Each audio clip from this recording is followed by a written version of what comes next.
Hello, Harmony Heroes. Welcome back to the Music in Our Homeschool Podcast. I'm your host, Gena Mayo, and today's episode is one I come back to again and again because it touches something deep for so many homeschooling parents, and that's the familiar thought, but I'm not musical. How can I possibly teach my kids music if I can't read a note? If you've ever felt that way, I want you to know right away you are not alone. And even more importantly, I want you to hear this clearly from the beginning. You absolutely can include more music in your homeschool, even if you consider yourself not musical at all.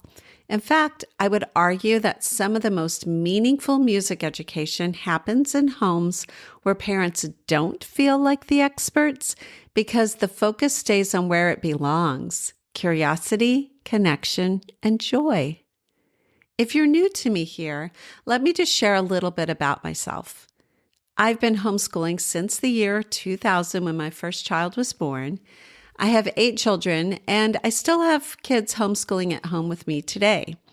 I'm not speaking from a distance. I'm still very much living the homeschool life, just like you.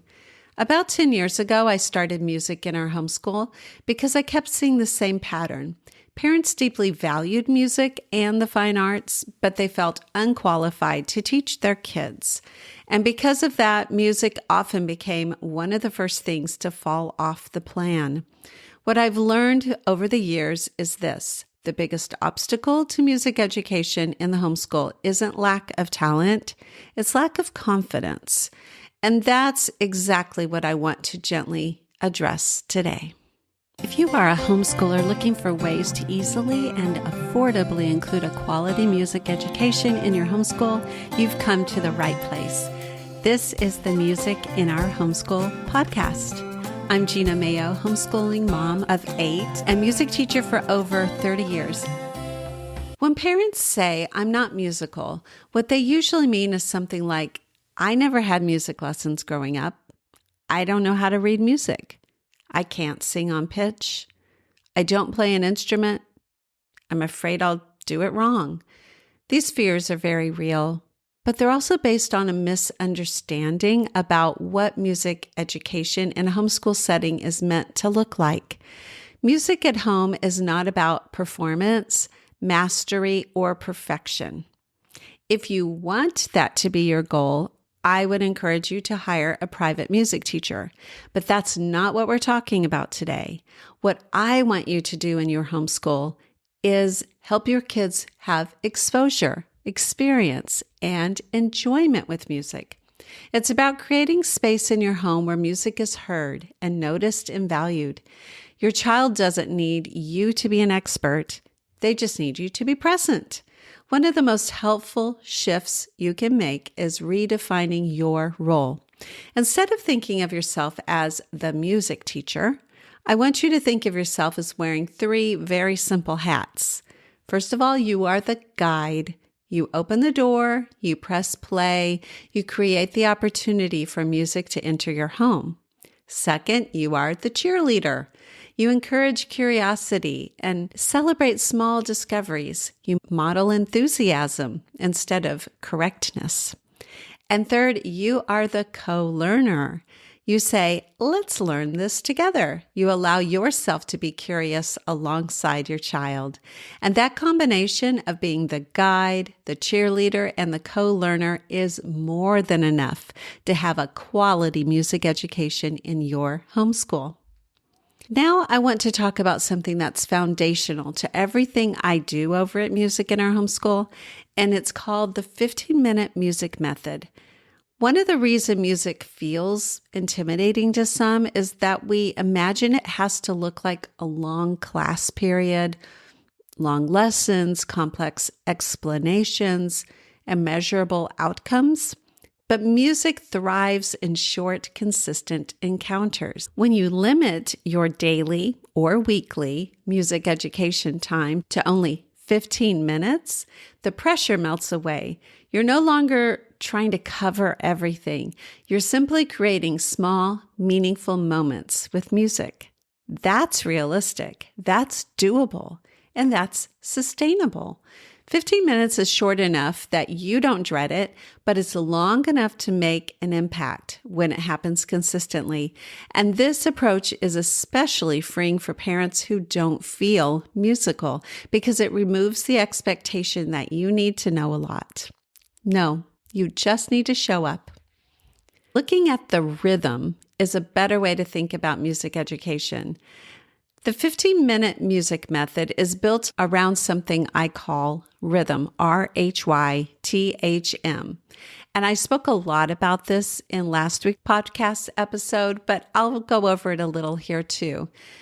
Rhythm stands for R, realistic time, only 15 minutes, short lessons that actually fit real homeschool days, not an idealized schedule. H stands for high quality education. This is thoughtful, musically sound teaching that respects the art of music without overwhelming the homeschooling parent or the learner. Y, you don't have to be the expert. As a parent, you will simply facilitate. The expert, like me, will teach. I have 2 degrees in music. I have taught music education in all different areas with all different types of learners and ages for over 30 years. And I have created my lessons to make it super easy for all homeschoolers to use in their homeschools. T is together, multi-age learning. One lesson can work for multiple ages, making music easier to include as a family. H is heart-led and joy-centered. Music is experienced through delight, curiosity, and connection, not pressure. And M, momentum through repetition. Small, repeatable encounters build confidence and understanding over time. When parents say, "I'm not musical," what they're often reacting to is the idea that music has to be technical or intense. Rhythm gives you permission to approach music differently with consistency instead of complexity. So let me just review those one more time real quickly. R is realistic time, only 15 minutes. H, high quality instruction. Y, you don't need to be the expert. T, together multi-age learning. H, heart-led and joy-centered. And M, momentum through repetition. You can use expert-created resources, and that is a real strength. One of the most freeing realizations for homeschooling parents is you don't have to be the one doing all the teaching. There are wonderful music educators who have already done the hard work of structuring lessons, choosing repertoire, and explaining concepts clearly and accessibly. This means you don't need to design the lessons. You don't need to decide what comes next. You don't need to stay ahead of your child in the learning. You simply facilitate the experience. This might look like pushing play on a short video lesson, listening to a curated piece of music together, reading a story about a composer. Your role is to create the habit and the environment, not to deliver the expertise. And when those lessons are short and consistent, confidence builds naturally for you and for your child. Learning alongside your kids is a gift. One of the most powerful things you can do in your homeschool is to let your children see you learning. When you say, "I've never learned this either," you remove pressure from both of you. You show your child that learning is lifelong and curiosity doesn't end when you grow up. Some simple pressure-free ways to learn music together include echo clapping or rhythm games using hands or household items, watching a short music video and talking about what you heard, singing together, even if it's imperfect, drawing or painting while you're listening to music, moving or dancing just for fun.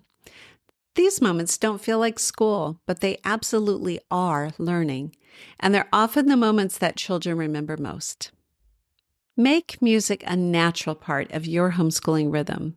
It doesn't need a formal class time or a perfect setup. In fact, it often works best when it's woven into daily life. You might play music during chore time, use calming music during quiet time, create simple playlists for different moods, connect music to seasons and holidays, or attend local concerts, recitals, or musicals. When music becomes a part of your home's rhythm, it stops feeling like another subject to manage and starts feeling like a gift your family enjoys together. You're not adding more to your plate. You're layering beauty into what is already there. Let me leave you with a true 15-minute music lesson you can try tomorrow. Just click over to the accompanying blog post that goes with this podcast episode and give it a try. And then please let me know what you thought. If you've been telling yourself I'm not musical, I hope today you see that music in your homeschool was never meant to depend on your expertise. It was meant to depend on your presence. 15 minutes, a willing heart, a little consistency, and the rhythm.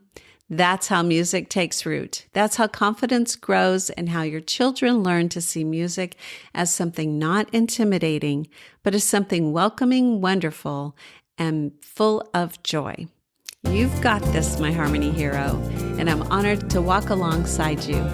Please hit subscribe or follow on this podcast app you're listening to, and I will see you next time.